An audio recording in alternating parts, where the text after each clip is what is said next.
Bagong lahat, luma muna. Parang hindi galing sa injury si Ja Morant na after ng ilang linggo na hindi siya nakapaglaro dahil sa hip injury, pagbalik niya, tumatalon ulit na parang walang nangyari. Ginawa niyang highlight reel yung game versus Portland. Tinawag pa ni Morant na isa sa mga dunk of the year niya yun ngayon season.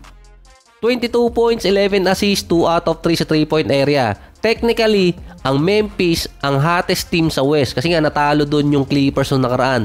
3-game winning streak sila na merong 7-3 record sa last 10 games. Pasok pa sila sa top 6. Nasa 5-4 din ang Memphis kapag hindi naglalaro si Ja Morant.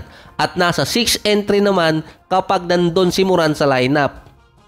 Para kasing may nagbabago na kay Ja Morant. Sinabi niya kasi sa interview, i-enjoy na ng mga fans yung ginawa niyang dunk dahil yun ang isa sa mga gagawin niya ngayong season. Kasi nga gusto niya lang i-lay up yun at more on shooting na ang gusto niyang gawin.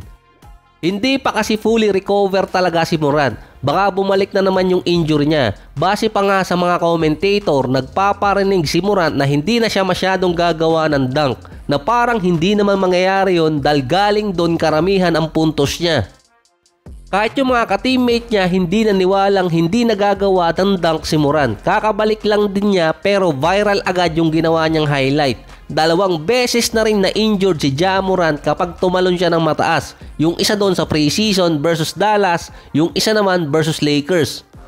Nung nawala si Morant mula November 8 hanggang November 23, 5-3 record ang Memphis noon. Kaya na-maintain pa rin nila yung top 6. Base din kay Santi Aldama, mas madali kasi sa kanila makapaglaro kapag nandun si Morant dahil sa energy niya. Ay yung energy pa na yun ang gagaling sa mga highlight reel na ginagawa niya, lalo na yung dunks. Hindi rin to ang best season ni Morant so far. 20 points, 4 rebounds, 9 assists, 45 and 29%. Hindi rin naman tumataas ang shooting niya na mostly ng mga guards ngayon mataas yung percentage sa field pagdating sa long range. So hindi ko sure kung tama yung stats na to, galing to sa Basketball Reference. At hindi ko rin maalala, hindi ko rin makita kung meron bang ginawang dunk si Ja Morant. Kung meron man, ilagay nyo na lamang sa comment section. Meron lamang siyang isang dunk na ginawa ngayong taon, yung versus Portland. Pero nagkaroon din siya ng 3 attempts. Nung nakaraang season, sa loob ng 9 games ni Ja Morant bago siya na-injured, meron agad siyang nagawang 6 na dunks. Medyo kakaiba yon kay Ja Morant ngayong season. Kaya nga sabi niya sa interview, i-enjoy na ng mga fans yung ginawa niyang dunk versus Portland. Na-injured si Ja Morant noong nakaraan dahil sa alley-oop attempt na gagawin niya versus Lakers. Yung nag-alangan yung bagsak niya dahil tumama din kay Koloko. Karamihan din ng injuries na nakuha niya noong mga nakaraan season galing din sa halos kaparehas na attempts, mga dunks or alley-oop dunks.